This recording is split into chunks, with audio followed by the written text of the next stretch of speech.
What's up, yo? What's going on? T-Bob A-Bear here. This is your favorite college football show. Snaps. What's up, Quick Coffee, whatever everybody else. Aaron is out today. Sick kid. So, yeah, he's a sick kid, you know? A little sick in the head. Just kidding. Aaron's out today, though. He does have a sick kid. So he is out. That's actually, okay, none of that is a joke. It's a god-awful start to show. So I'm going to be hosting alone. And we got some great show planned for you today, okay? We have Donald Trump, Nick Saban, and Tommy Tubberville teaming up to save college football and, by extension, the very soul of America. We have Notre Dame and Clemson announcing a brand new 12-game home and home. That's the good stuff, guys. We got Michigan spinning Sherrone Moore and a Joel Klatt post-spring top 35 to check out.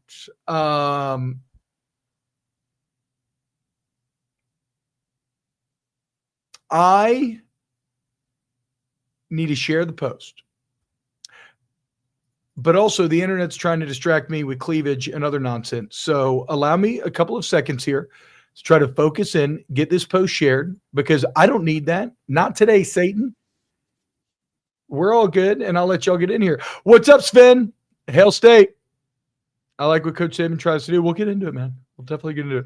Okay. And by the way, guys, if you want to help with the program, you already know the deal. Like the post, share the post, and please the algorithmic gods that rule our existence.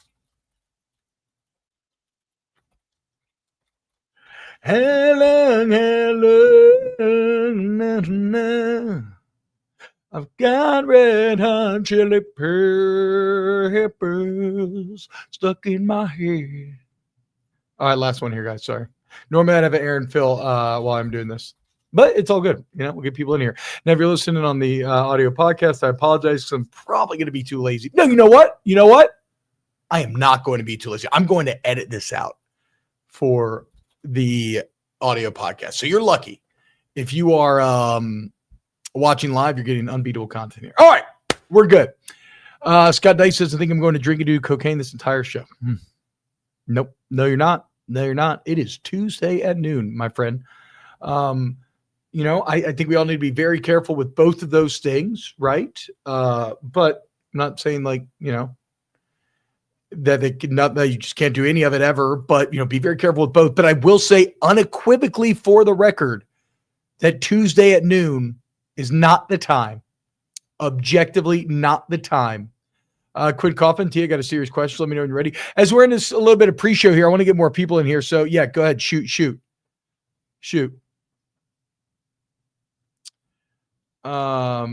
Sven says, and while you're doing that, I'll respond to this from Sven Kreuzberg, our resident state fan, Hell State.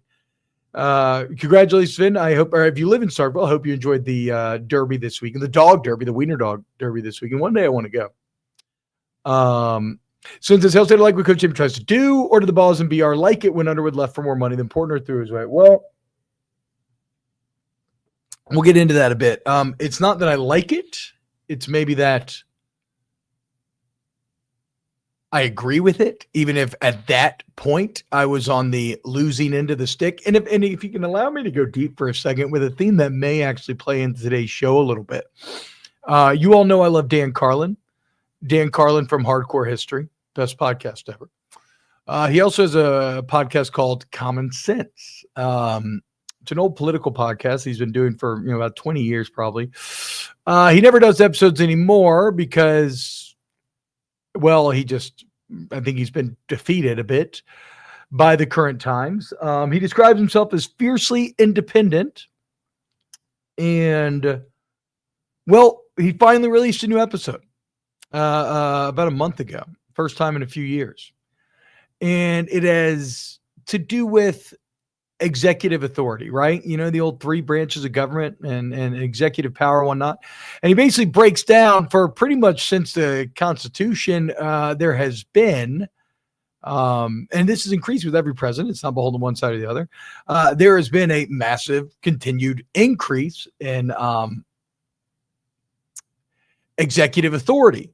And one of the concepts that he plays with is, look, you have to be careful about is saying, okay, no, I agree with this now because the guy that I like has the power. And so that's cool, because when you create these powers for the seat, well, eventually somebody's going to be in that seat that you don't like, right?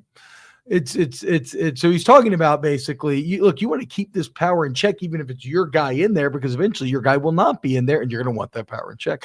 So I guess that's kind of how I feel a bit about Bryce Underwood leaving Michigan for the $12 million.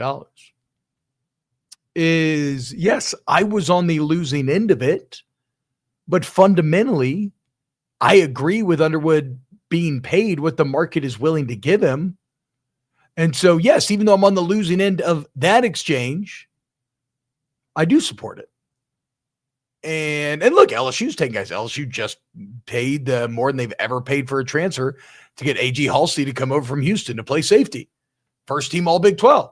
So, what goes around comes around.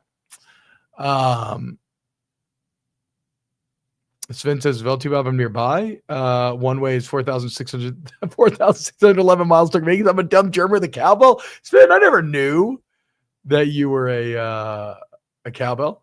Sven says, President Trump can't rule over courts. What he can do is tell the courts to fix this mess with the NIL portal as quick as possible.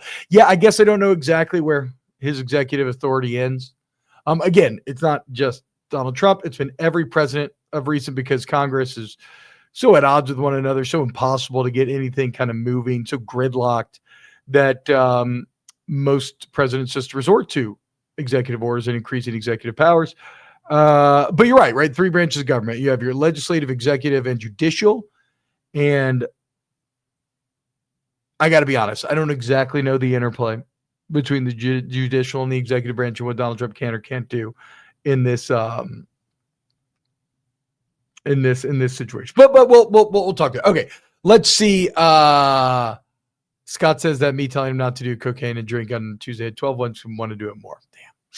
Damn. Mac McCown, I'm just playing Oblivion on lunch break. Sans cocaine. I never played Oblivion originally. I'd like to.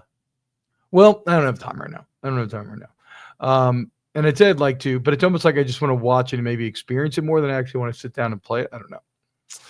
Hunter Smith, have you seen enough of Michael Van Buren Jr. to see what he can offer future LSU? No, I've not seen any of them. I don't get to go to practice because it's the same time as our show, so I didn't get to go to any spring. Max says Oblivion's very fun. It looks very fun. I'm enjoying the memes quite a bit. Wait, okay, Quinn, did you get your question? Okay, here's a question. You were such a high recruit, and I thought you had a great college career, so why didn't you get drafted? I don't remember. I was young. Well, Quinn, I just wasn't good enough to get drafted. I was a 3-year starter. I was pretty good. I was like a swing utility O lineman. But I did get a UDFA chance, right? Because when you go to school like LSU, you have pro days. Pro days bring out a ton of scouts because they want to see guys like, Patrick Peterson and others like that. And the guy who did the O-line work at our pro day was a Ram scout. And I guess I did well enough there where the Rams decided to give me a chance. And it was awesome.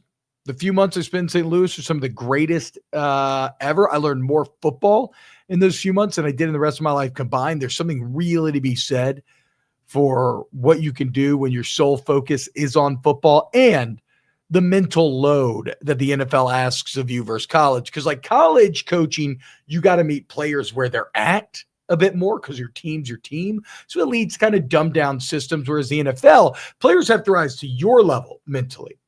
Because if they don't, well, I got a line of guys that are physically basically just as good right behind you, ready to go. So I actually really enjoyed that massive mental leap. It is crazy. I felt like I learned more about football in those few months than I did in 20 years of playing or all 5 years of college. And I was close, man. I was close. I was 50-50 all of camp with this other guy. Then it was going to be one of us that ended up getting capped. This was the day where he only had 8 practice squad spots. And I was repping with ones, repping with twos, threes. I was getting great opportunity. Played a really good first 3 preseason games. And then in the 4th game, the one that matters, one where you prove yourself, I choked. I put together 13 of the worst plays of my life. And so when it came cut time, I ended up getting the tap on the shoulder from the angel of death. And I went in, and I met with Jeff Fisher and Schottenheimer and my O-line coach, Boudreaux. And I remember my O-line coach being like, what the hell? Like, I don't know what the hell happened. And I basically had to kind of sadly tell him I don't either. When in my heart, I knew that what had happened, I choked. Like there's just quite frankly no other way around it. But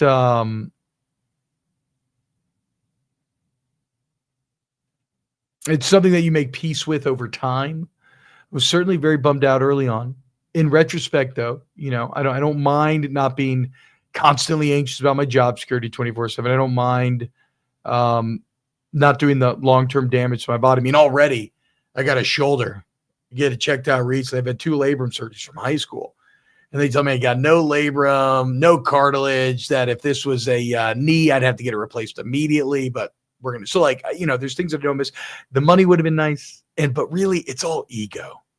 The ego of being able to say that I was an NFL player is what kind of pains me the most. Given that my dad was, a longtime player. And even if I just made it a year on a practice squad, to be able to say that I had attained that rank would have been something very cool for sure. But that's why, but at the end of the day, whenever you succeed or fail at something, I think you want to be able to say, well, what happened was a result of my own actions.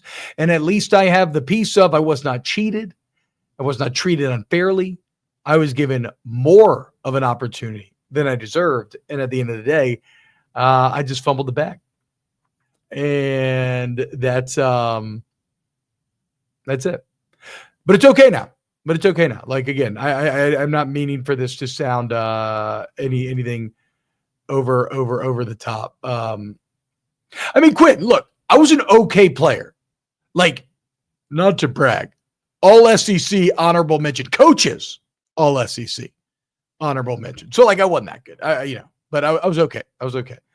But yeah, all's well that ends well. Again, it was super fun and super cool trying to learn to play at that level.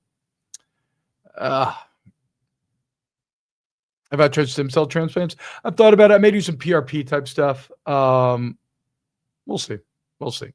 Anyway, guys, sorry for that little sojourn, but it was kind of on my mind because I was thinking about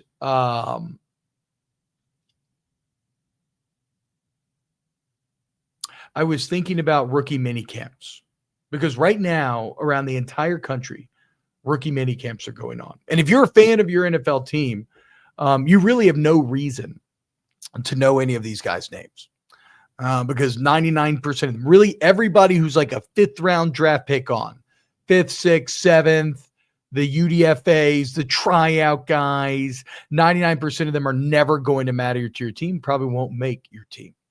And so it's something that you literally couldn't and shouldn't care less about. But where that gets so intriguing, it's these guys are fighting for their lives, for their careers, for their dreams, for everything that they've worked for up to this moment. And there's a dissonance there, right? Because I remember being a UDFA. I remember showing up at rookie minicamp. What a whirlwind of activity that it was. New teammates, new city, you're staying in some motel somewhere, new friends, you're in the weight room and you're learning who's strong, who's not, you're on the practice field, you're in the playbook, you're in meetings constantly learning, you're being asked to do things you've never done before. It was such a whirlwind of activity, and it was all so intense and so just insanely competitive. And it's funny because at the time, it was stressful, but like all things in life, the paradox of human enjoyment is such that short term, you think you want the easy thing, right? But generally, the hard thing is the thing you look back on with rose-colored lenses, and what you take actual deep long-term satisfaction from is something short and easy. You get a tiny little quick dopamine hit, but there's no lasting effect. So was it hard at the time? Yes, but I look back at that rookie minicamp, into camp, and all that summer and that fall. And although, again, I was stressed constantly because literally every single play, every practice, your job is on the line, especially if you're UDFA. Like if you're a tryout player this week, and probably only one of you or two of you are going to get invited back for actual minicamp at camp. Are you going to be the one or two? And so it's stressful in the moment because every day it feels like everything that you've worked for is on the line. But I'll be damned if I don't look back on it with rose-colored lenses, because if you were a competitor, how could you not love that competition? As guys are rising and falling and disappearing by the day, and every step you survive, you feel like, you're one step closer to getting accepted to Hogwarts. And then you can see the boats that they take the first years over on. And you don't make the cut. It's beautiful. The thrill of victory, the agony of defeat. It's awesome, man. It's awesome. So shout out to all of those that are going through rookie minicamp right now that we will never think twice about, never hear from again. And may the odds be ever in your favor as you attempt the NFL version of the Hunger Games. Corporate Duck. Hey, T-Bob, how confident are you LSU win 10 games this year? Boomer. I would have thought you were an Oregon fan.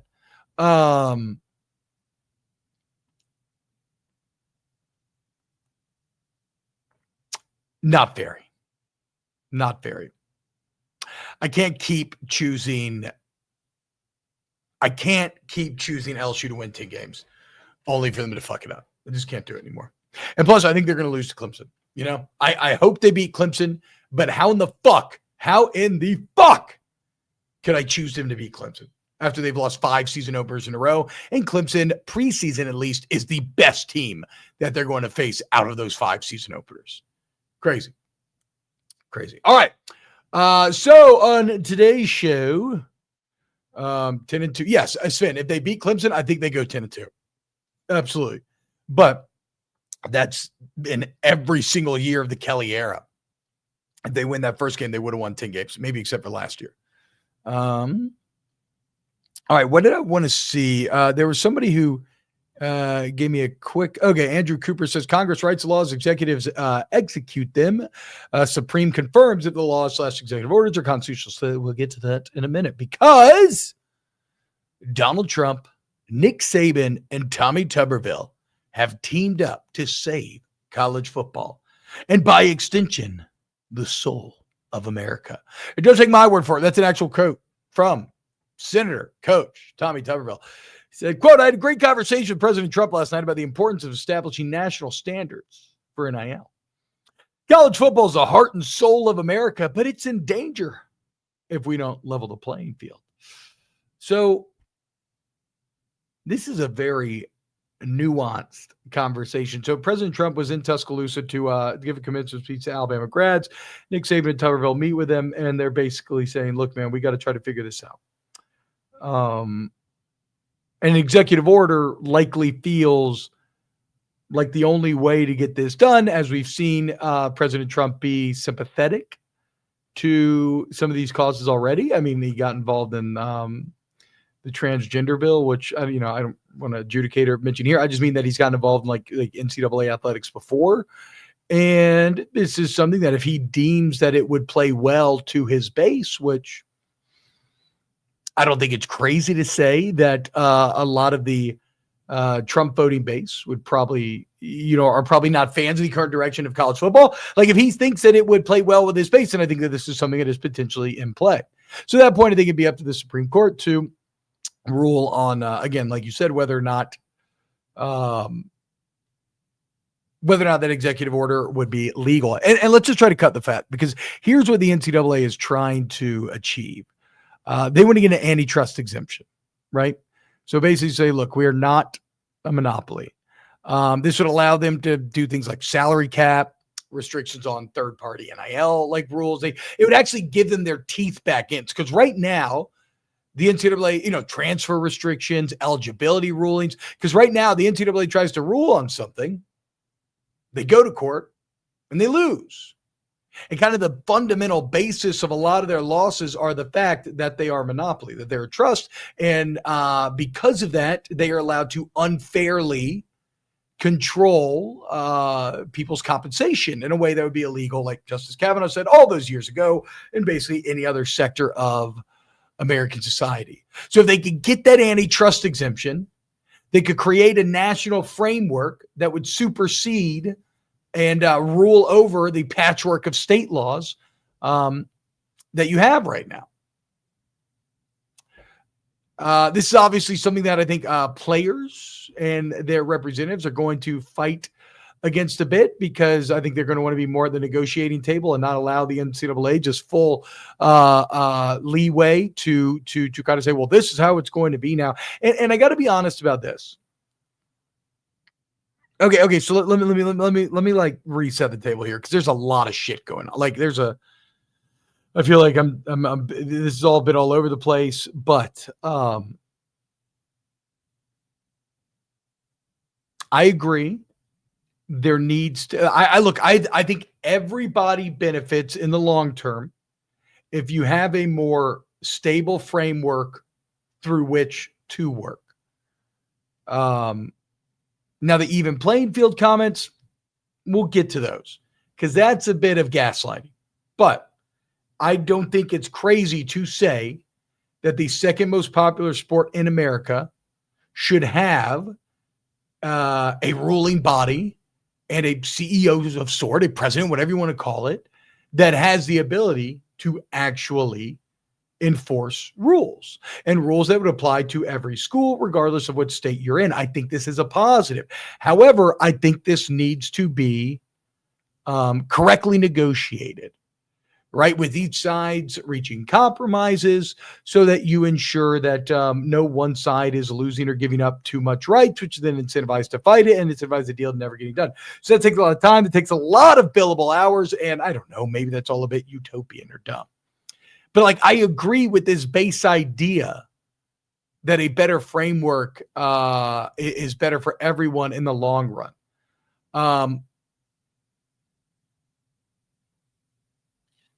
What I don't agree with is Nick Saban kind of spearheading this. And I think he's a bad messenger for this, because, and this is the thing that he talks about, this is the thing that Tubberville talks about. They keep talking about the playing field being unequal. Now, it's unequal now. And so kind of the implication there is that it was equal before players could get paid. And like, that's the dumbest fucking thing I've ever heard. The playing field was equal before players get paid.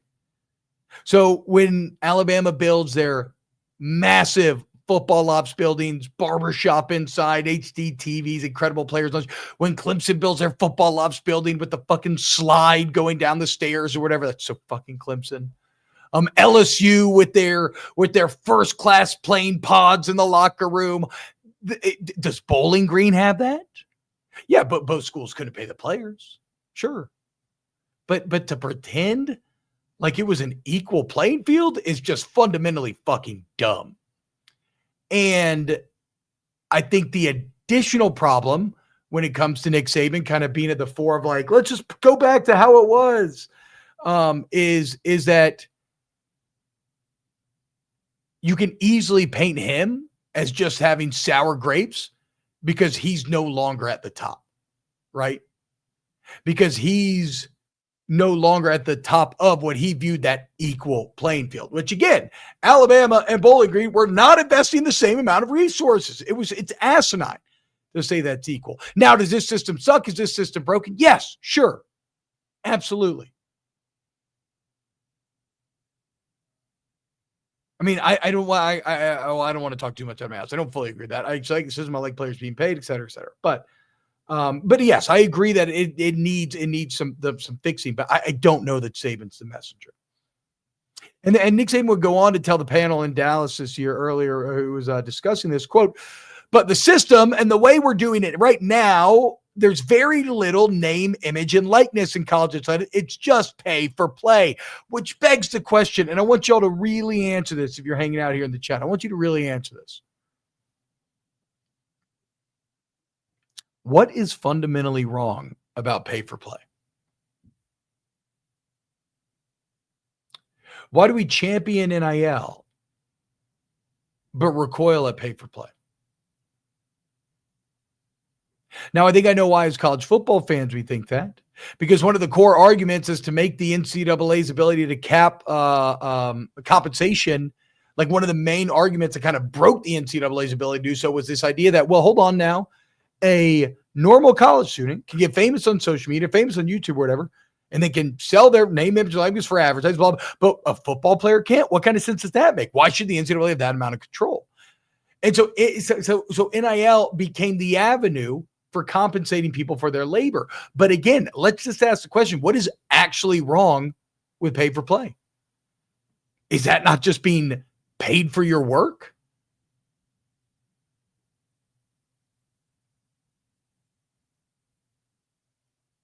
Like, I don't think that we would say that's wrong in any other facet of life.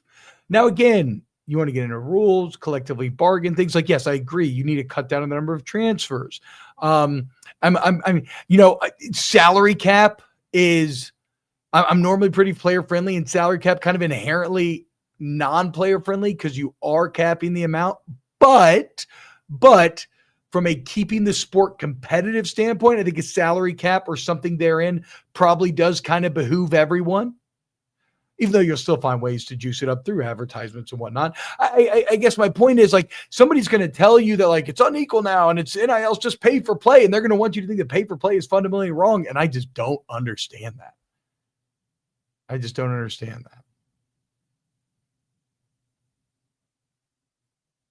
So again, I'll be very interested to see if Donald Trump issues an executive order. I'll be very interested to see what form that would take. And given that it was Justice Kavanaugh all those years ago, a Trump appointee on the Supreme Court, I'll be very interested to see if the Supreme Court would agree with whatever that executive order would be. All right, let's look at some of these comments, and then we can move on from this. Yeah, but can the NCAA get an antitrust exemption? That's what it kind of, I think, in my very layman opinion, all boils down to. Oh, here's the other problem with Saban being a messenger for this. This is a quote from one of the lawyers who is advocating on behalf of the players in the House antitrust lawsuit and settlement. So, take this with he is an agenda. But he says, quote, Coach Saban and Trump's 11th hour talking of executive orders and other meddling are just more unneeded self-involvement. College athletes are spearheading historic changes and benefiting massively from NIL deals. They don't need this unmerited interference from a coach only seeking to protect the system that made him tens of millions. See, that's the problem. Saban benefited more than anybody under the old system. A system that he calls equal, in which his teams had massive advantages, a system in which the labor was not paid, yet he made tens of millions of dollars. That's just too easy to attack. Though, I do like him as the czar of college football. If you ever did come up with a ruling body and you wanted to elect Nick Saban as the kind of president, I wouldn't say no. Is that a bit contradictory? Yes, but alas, the duality of man. Christian says, quit your yapping. I fucking wish, dude. Fucking my entire job is just sitting here to get, or paid, just sitting here to talk. It's fucking crazy, dude. Let's see here. Sven says, keep it simple, T-Bob. What is college ball all about? That Troy rolls into BR and can win, that Toledo comes to start Vegas and can win. If this continues, we never see that again. So I actually don't know that I think that that's what it's about. I think 1 out of 100, one of those team wins, and maybe that's worth it. Maybe that's worth it. That's in the eye of the beholder. But that's not worth it to me. Those are uneven playing fields. Those are rosters that even before players were being paid had millions of dollars invested into them. And I don't mean like direct payment. I mean like facilities, recruiting, et cetera, versus rosters that have hundreds of thousands. There's a reason why you pay schools $1 million to come play a game with you. And it's unsafe at a certain point for the players. Dave's here says, we don't live in a country that is ruled by proclamation. We are a country of laws, not men. I talk NCAA football to not talk about politics, but here we're fucking this up too. Yeah, I mean, look, today's a very specific story, dude. The House settlement thing's about to go down. Trump, Saban, Tubberville, Senator, speaking of the two worlds.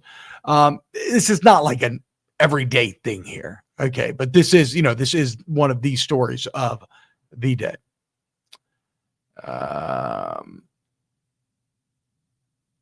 Patrick Moss says players need to be under contract. If not, there will no longer be Aaron QB1s or T-Bobs where they spend college career in one school. I mean, yeah, look, I think one of the biggest problems right now is essentially what Kiffin's talking about a lot, unlimited free agency, There's not, and now it's incredibly player friendly, and you're going to see a lot of resistance. Like you're going to have to offer up some sort of carrots to get the players and their lawyers to agree to restrict that in some way, because right now you can really maximize your value year to year. But yeah, I mean, it's going to be tougher and tougher to Stiga. I mean, look, out of the,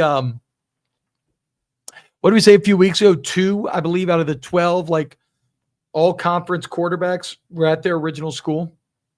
So yeah, we're already seeing that.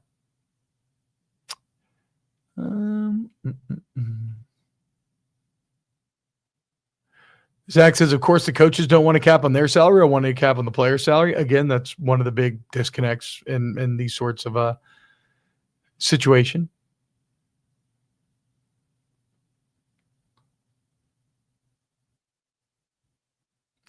Gold says, all I know is don't tell me anything for talking shit about a player when so many of these players, especially starters, making 6 or 7 figures, is no longer kids. They're paid now. So that's interesting because I agree. And it's not that I agree in any sort of like codifiable sense in saying that, like, look, this is now I couldn't litigate that they are no longer kids. I'm talking about the psychological effect of knowing these sons of bitches making more money than you now. Yeah, they're pros. So I think you can treat them like pros. And I'm someone who used to kind of take softer kid gloves to college kids because they were not pros, right? Charles says, all right, y'all crying about shit. I'm going to Don Seafood for oysters and crawfish. How's hell yeah, dude. Fucking right, dude. Sounds delicious. Talk all the shit you want, but remember they're humans. Yeah, I mean, yeah. All right. Anyway, that's that. We'll see what ends up happening there, guys. Coming up next. So, have you all ever heard of the Catholic Protestant wars? I don't know much about them. Didn't they consume, was it Northern Ireland and Northern Ireland for a very long time? Well, wouldn't you know, little old Dabo here to save the day once again. That's right, baby. Catholics versus Protestants. Catholics versus Baptists. Notre Dame and Clemson have announced a 12-year home and home, guys. 12-year home and home. That's the good stuff. Starts in 2027, runs through 2038. I mean, for the fans, I think this is incredible. More of this. Like, this will make Clemson and Notre Dame, 2 very good teams, pseudo rivals. There will be kids who are 10 years old and will leave college having, and 10 years old, let's say their football consciousness comes on live. All of a sudden they love Notre Dame, they love Clemson, whatever the case may be. And then every year they're playing that team. They're going to think of them as rivals. They're going to hate the other side. They're going to have some of their best memories. They're going to have some of their worst memories playing the other side. And I think that's pretty fucking cool. That you're going to have all these Clemson and Notre Dame fans that hate the other one, and we'll have a dozen years of doing battles. And finally, we can solve some of the dogmatic theological issues that have led to Catholics and Protestants car bombing one another for far too long. Far too long. Shout out to little old Dabo. Doing it again, man. Ryan Smith, I can't wait for Quadbot to play for Dabo. Oh, fuck. Never even considered that. Von Bluesman, Dabo Mania is off the chart. I hope LSU beats them 52-0. I hope so too. Check this out though. Shout out to shout out to Notre Dame in 2029. You want to talk about scheduling hard. And I am someone who maintains that Notre Dame challenges themselves in the scheduling. In 2029, if everything holds, Notre Dame will play Bama, Clemson, FSU, USC, and Texas. It's 5 pretty badass games, if you ask me. So shout out to the Irish. I'm proud of you boys. I can't wait to see you play Dabo and Clemson. I'm terrible. Sorry, guys.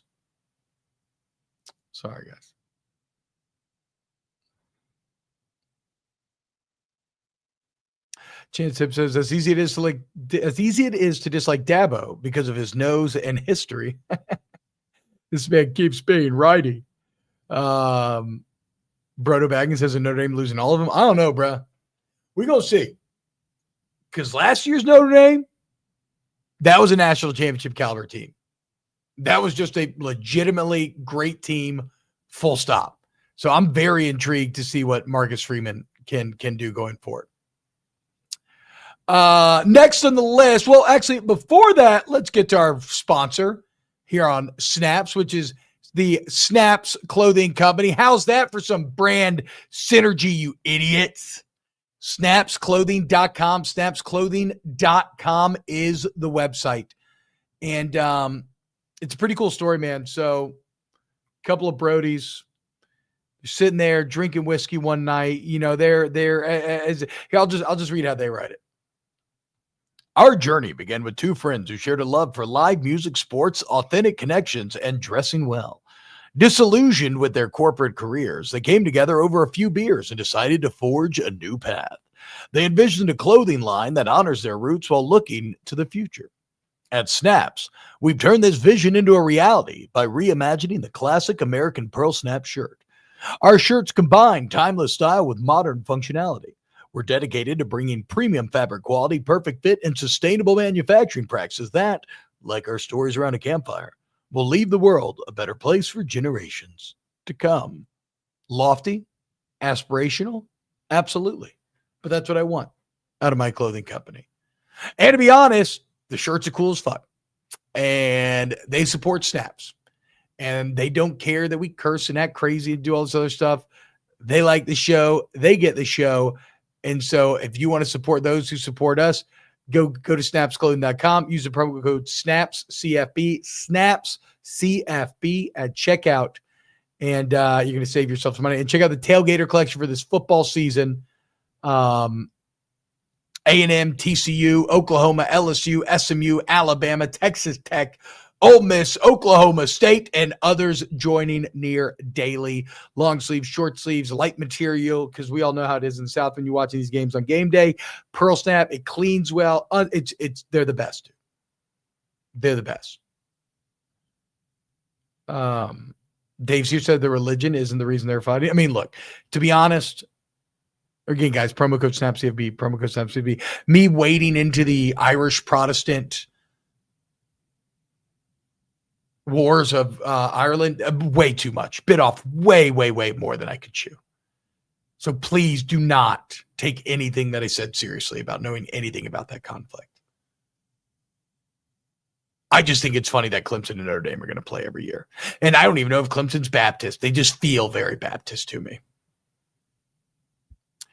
Ryan Smith, it's been a while. Did we lose Underdog? Yeah, the only sponsor right now is Snaps Clothing. Title sponsor. We love them. So support, guys. Snapsclothing.com. Promo code SNAPS. Again, I know I'm telling you all about this, but the algorithm is not kind to us. We curse too much. We mark everything as explicit because I don't want a kid listening to this or a parent listening to this with a child in the car and then hear me talking about jerking off and be like, well, what the fuck, man? So, yeah.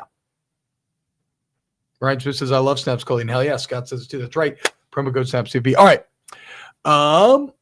Nuge. Game on. Just got my bonus. Time to blow it on gear. Yes, Nuge. That is what I like to hear.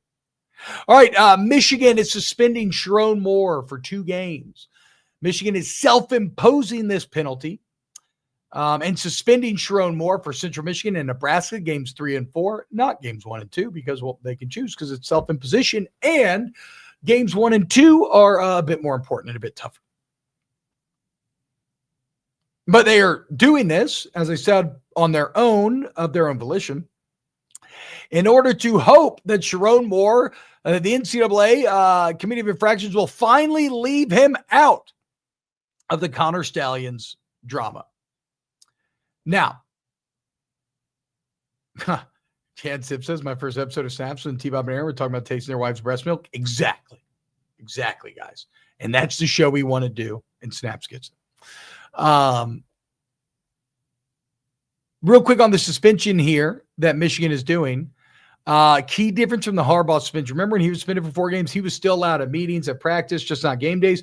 Sherrone Moore will not be allowed at meetings or practice for those 2 weeks, for whichever that's work.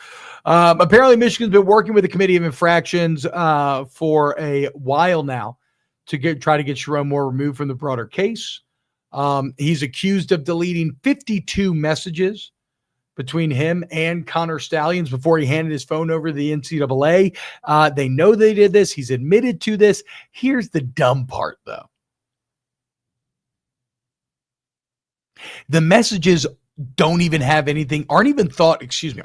to have anything bombastic in them. Here's a direct quote from an On3 article. Quote, as to the content of the messages, basic logic suggests they were pretty boring and lack any sort of smoking gun that would connect Moore to Stalions' signal stealing scheme. Why? Because if they did, Moore would have never been promoted to succeed Harbaugh in the first place.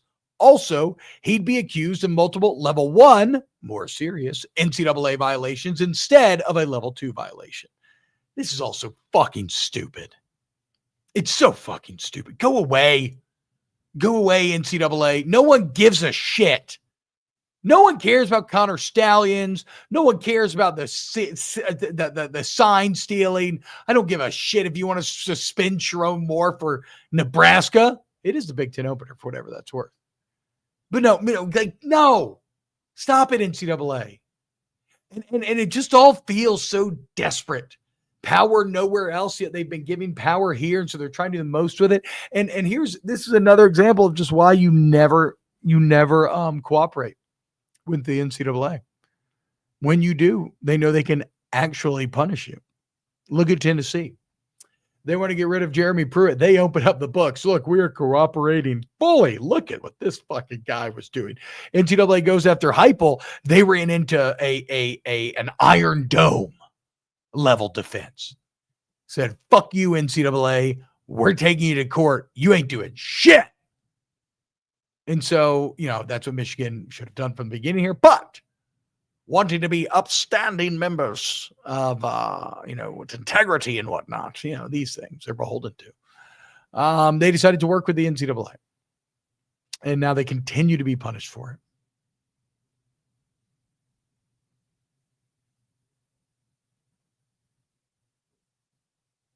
Will Moore be allowed on the Central Michigan sideline while suspended? It says Troy V. Seems it's normal for a Michigan coach to be on the Central Michigan sideline. I had not considered that. It's very funny. Never forget Connor Stalions went undercover on the Central Michigan sidelines.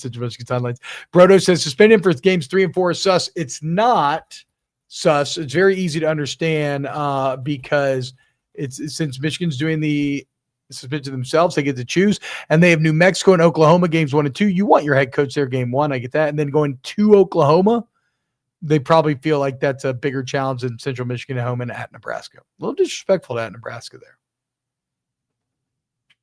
Cheddar Goblin, what's up, Cheddar Goblin? Shout out to those who know, which is probably a small amount of you. As Cheddar Goblin is I don't know what the original spoof commercial's from, but if you watch college baseball legally on YouTube in a certain channel that I will not name here, you may be all too aware of the Cheddar Goblin. Fucking love you, Cheddar Goblin. Partner. Yeah, so I have no other thoughts of that. Go away, NCAA. You're annoying me. All right, let's get to a Joel Klatt's post-spring College football top 25. Let's run through them real quick here. I've not seen this, guys. So we are reacting to this live here. Let's see. Number 1, Penn State. Interesting. Draller. They bring in transfer wideouts Kyron Hudson, Devontae Ross, Trevor Pena. I didn't know they got Pena from Syracuse. And they have Katron Allen and Nick Singleton back. Okay. Yeah, I get it. That actually makes a lot of sense. Number 2, he has Texas. Again, just continue to ratchet up the pressure on Arch Manning. I'll be intrigued to see how that O-line is. Like it says here, they did lose a lot. Of course, the New Orleans Saints taking left tackle Kelvin Banks. Zach says, shout out meth streams. It's where I met my wife. That's fucking funny. That's very funny. Ohio State, number 3. Of course, it's all about Julian Sayin up there, baby. And I got to say, the rumors on Sayin are hot. Chan Tip said Joel Klatt gargles a Big Ten sack every year. Well, I mean, again, guys, if we're being objective, you kind of have to gargle the Big Ten sack this year, at least if you're going by last year, because every time you ran into him as the SEC, you got your ass kicked, pretty much. Oregon, number 4 in the top 5. Yes, but I mean, oof. I get it, but massive swing potential in Oregon because what will Dante Moore be? I mean, again, the last few years, you've had Bo Nix and Dylan Gabriel, 2 of the most experienced quarterbacks in the entire country. Now you're going to a guy that I like. Look, Dante Moore played at UCLA, struggled, said, you know what? I need time to learn, goes to Oregon, sits behind Gabriel. I love all of that from like a character and development standpoint, but it still doesn't tell me how good he will be. They got Clemson, another 5, of course. Cade Klubnik returning, great receivers. It's Dabo. They finished winning on a high note last year. It's multiple Americans in the front 7. Going to be awesome. They've got Notre Dame, number 6. It's funny. We're getting a theme here, right? Quarterback. And I think this is a little high for Notre Dame because of their quarterback situation. But I haven't read it's just, I guess they just don't have a name, right? Somebody could emerge and shock us. And I would have never thought Riley Leonard would have been as good as he was last year.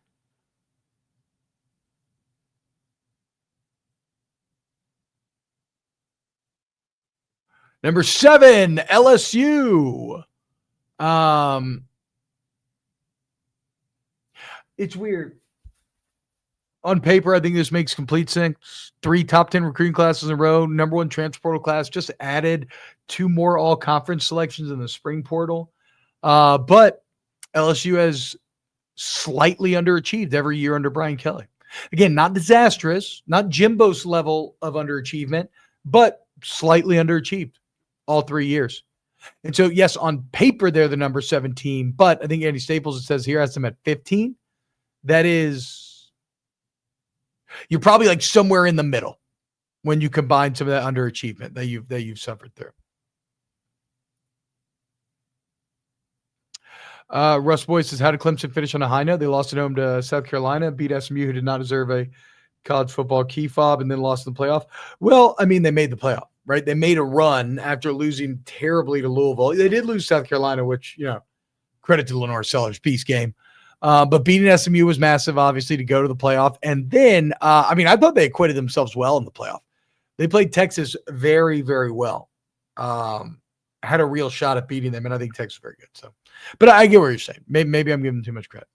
Number 8, Georgia. Most shocking part about this is seeing Georgia all the way down at 8. Like, if I'm just blind picking, okay, from these rankings, who's going to rise and fall, I'll just pick Georgia to rise because, of course. Georgia's been too good and too consistent to meet. I don't care who they lost, what they got. I just don't care. I don't see how they're going to be number 8. Number 9, Alabama. Speaking of a giant unknown at this point, this year will decide how we think about Alabama. Are they still the big dog, or are they falling into the,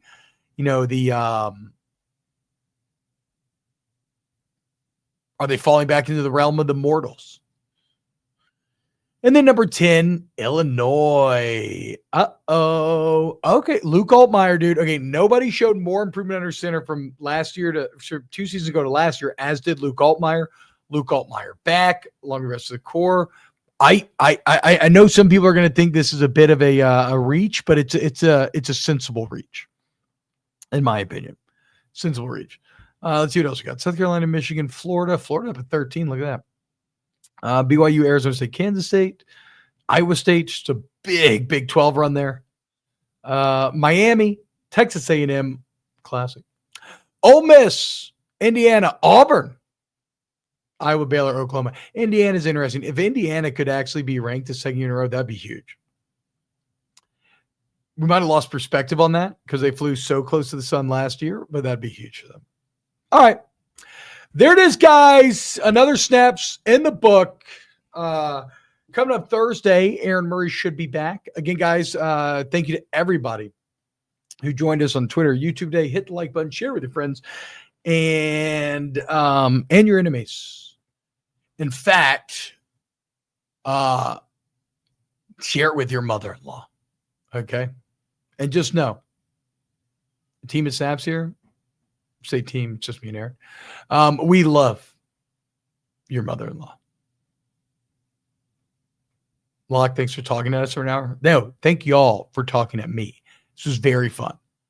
Very fun. Von Blues spent all that money. Ole Miss spent only 20. Well, I mean, look, dude, Ole Miss had,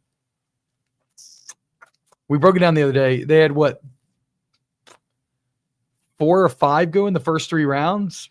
It's a team that underachieved. They're not going to be as talented next year, but their quarterback might be better. I mean, that awesome. So we'll see. We'll see. Anyway, guys, love you. Y'all the best. We'll see you Thursday. Brand new snaps. Holla.